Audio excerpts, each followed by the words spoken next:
Good Monday morning. It is a great day here in Madison, Wisconsin. I'm coming to you live, and my name is Dan Kopp, and I'm the CEO and founder of Leading Like a Buffalo. And joining me today, as always, is Ty Firsching.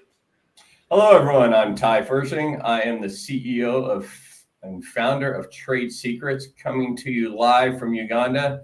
And just as a precursor, just in case, if I fade away, I'll be back. But we do have technical difficulties being in Africa at this time. So, When he says fade away, literally it's technical difficulty. He's not going to fall over or anything, but sometimes he's got bandwidth issues, Wi-Fi connectivity issues, power issues, whatever, and he may drop off.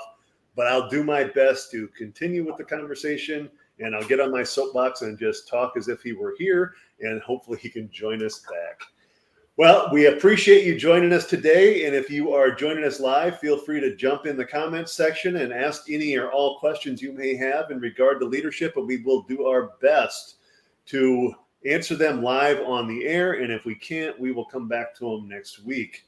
And as always, we welcome you to contact us. And if you would like to embrace your growth as a leader and become an enhanced leader, you can see our emails or in the ticker along the bottom of the screen. You can contact me at dan@leadingbuffalo.com or Ty at tradesecrets.com. Also new, we have an enhanced leader YouTube channel. So if you want to check out our current and past videos, feel free to jump on YouTube, search enhanced leadership, and you will find us. And today's video will be uploaded there yet today.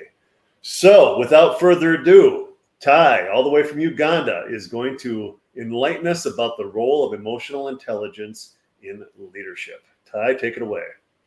Okay. Oh boy, emotional intelligence. Where do I start? It's a topic that is very important, and it's also a topic that Dan and I never broach in either of our writings. We don't even mention the words emotional intelligence.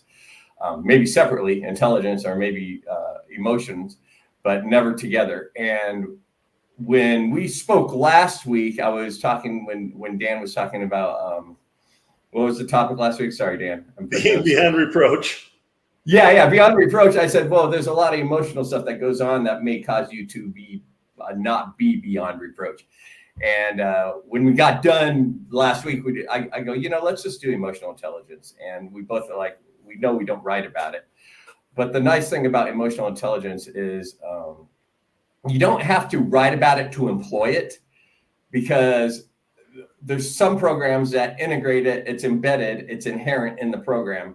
Both Dan's program of Be Like a Buffalo, or the Power of Me Leadership, and mine, Active Personal Engagement, already have it embedded in there. So we don't address it specifically.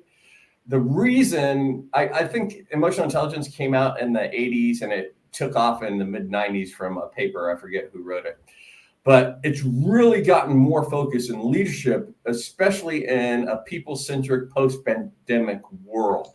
Okay, we're in this era because of the pandemic where everything matters and it's people-centric, and you're looking out for the best employees, but keeping the employees and keeping them number one, looking out for your people, as Dan would say. That is what is kickstarting this emotional intelligence. It's swinging the pendulum a little bit far on one hand. And on the other hand, it's some people need it and they need to have it back. But it's all the jazz right now. I mean, people are coming out of the work, some hotshots go, all right, we're going to do a whole day full of emotional intelligence. We're doing this at this retreat. And it's not that I have a problem with it, even though it sounds like I do, but I do have a problem when it is so overemphasized, because there are drawbacks that people don't talk about. And one of the drawbacks is there's an oversimplification of what emotional intelligence is. And people will talk about emotional intelligence. Oh, you have to take in consideration your emotions, other people's emotions, how it's going to affect the team, and how they're going to respond. And that's fine. And you don't want to say anything negative. This is one of the things, but you can't always be positive and never say anything negative, because you get rid of constructive criticism. And I'm not saying criticism in a bad way. I'm saying sometimes people need to know that no, it's not acceptable and it's not all right. But you can't always say, oh, it's okay, we'll just move forward and not address it. So there's a new thing going out this weekend on the news. I don't know if you, ABC News, I believe, had a segment on glossing, which is basically toxic positivity, where the people aren't having the hard conversations in the workplace. The leaders aren't having it with their subordinates. The teams aren't having it. Interdisciplinary teams aren't having it with each other. They say, well, that's just the way it is, but we don't bring it up. And it's becoming a negative issue because you're not bringing it up. So it's going to continue to move forward in this negative. It's going to move forward in a negative direction. So yes, we're employing the bright side and the good side of emotional intelligence, but we're not being responsible to the spirit of emotional intelligence. Dan, I know I don't say it. I know it's incorporated in mine, but before I go into my program, I'm going to give you a shot and tell me what you think, what I said, because we haven't even talked about this individually before. So Right. Boy, Ty's right. I don't talk about it because it seems very cliche to me, but it doesn't mean it's not important. I just use other words that get to the point without even consciously thinking about EQ when I'm leading. So glossing over, let's start with that. Glossing over. I had not heard that term, but I know what it is now that Ty described it. And oftentimes I encounter other leaders that just tell people what they want to hear instead of what they need to hear. That's what it comes down to. You ignore the stuff that needs to be said. And part of what I help people do is figure out how to say the things that need to be said while at the same time taking care of their people involved in it. You sort of talked about taking care of your people as one of my core tenets. You can address an issue that needs to be addressed and that is negative in nature without destroying the human being in front of you. And if you consciously think about, I'm going to take care of the person in front of me, at the same time, I tell them the things they need to hear, it is a win-win. You will come off as a winner and ultimately you will win the situation. And I always tell people it's better to be a winner than it is to win. So if you focus on being a winner and not destroy the person in front of you, ultimately the situation will get resolved. There are a whole lot of things that Ty talked about.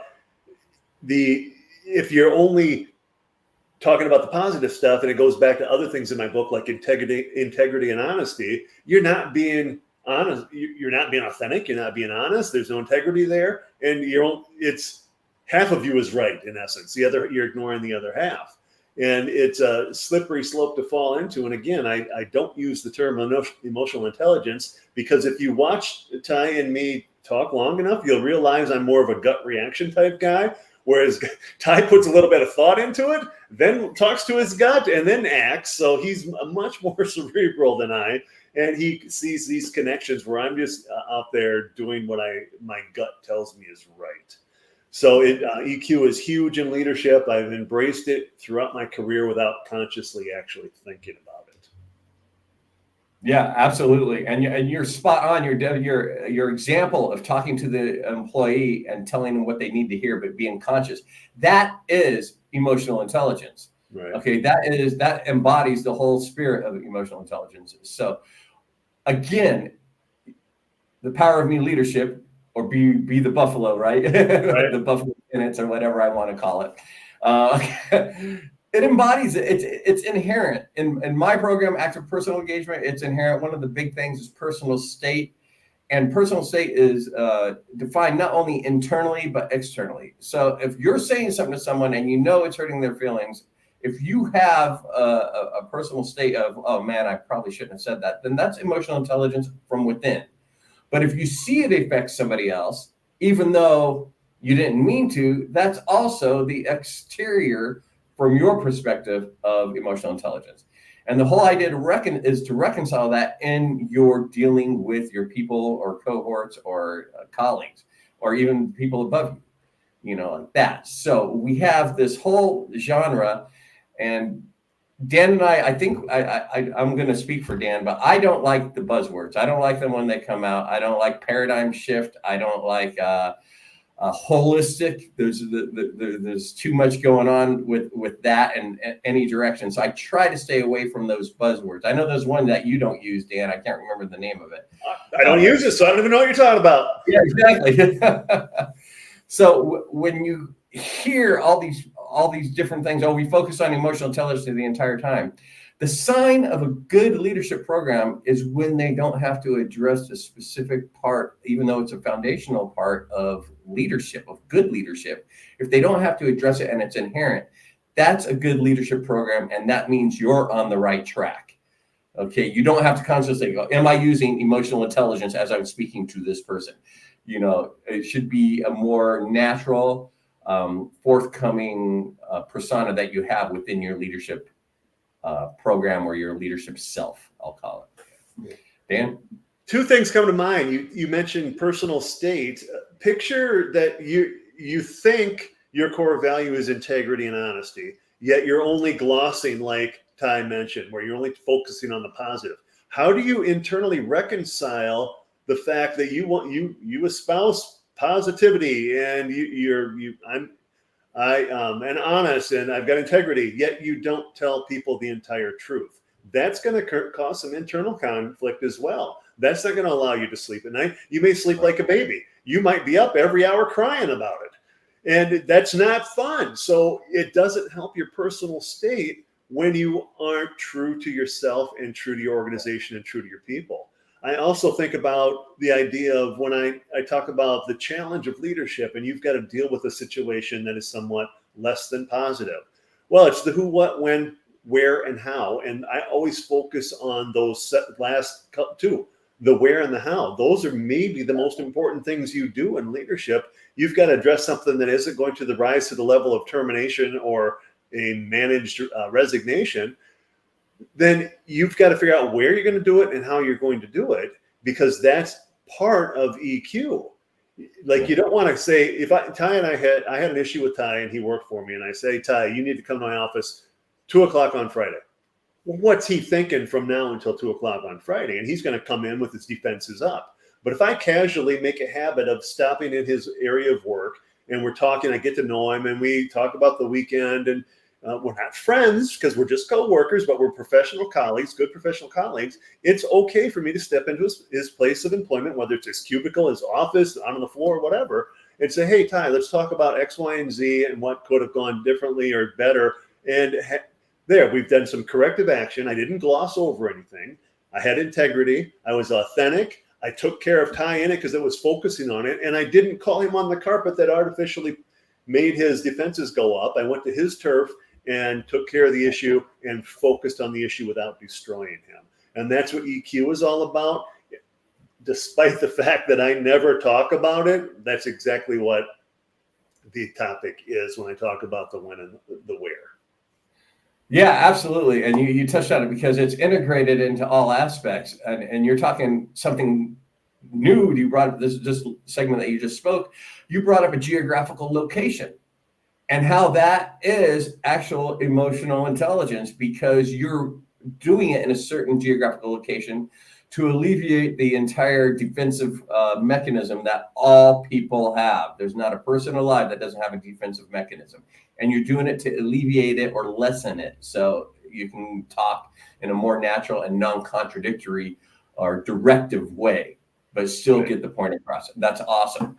It all boils down to discernment. When you're actively discerning everything that's going along in your leadership realm, and you're keeping it balanced, then you have it made, because emotional intelligence comes out. It comes to fruition. And Dan, I noticed we're at 14 minutes. I didn't even realize. So yeah. I'm going to kick it back to you. If there's any questions, type them in the box. But Dan, go ahead and take it away. Yeah, I appreciate this topic. And again, it's not something that either of us ever overtly discuss, but it's embedded in everything we do. And that's what becoming an enhanced leader is. It isn't focused on, oh my, I've got to think about EQ in the situation in front of me. Those words shouldn't even be in your mind. It just should be, all right, who's involved? What am I going to do? Where am I going to do it? How am I going to do it? And then you go through and think about all the different things. And then you think about, you engage your brain like Ty does, and I do as well, and think about the different ways you could do it. you keep your heart involved and say, all right, I've got to take care of this person while I address it. And then you've got to have the courage in the gut, and your gut will tell you how to do it, where to do it, when to do it, that type of thing. Yeah, absolutely. And that elevates us into that enhanced leadership status that we strive for, like that. Right. Perfect. Yeah. Right on, Ty. Well, it's been a great discussion. And if you'd like to see more of our videos, jump on our YouTube channel, Enhanced Leadership. And we're going to be live here on LinkedIn on most Monday mornings, Monday morning Central Standard Time in the United States, and late afternoon Monday in Africa, where Ty is. So that's it for me this week. Ty, any closing words?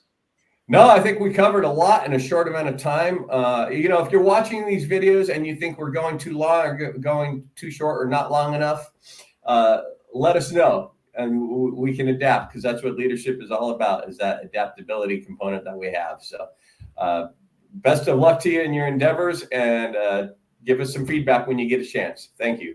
Right on. Well, this is leadership. That's what we're discussing, and you can do it. Good luck.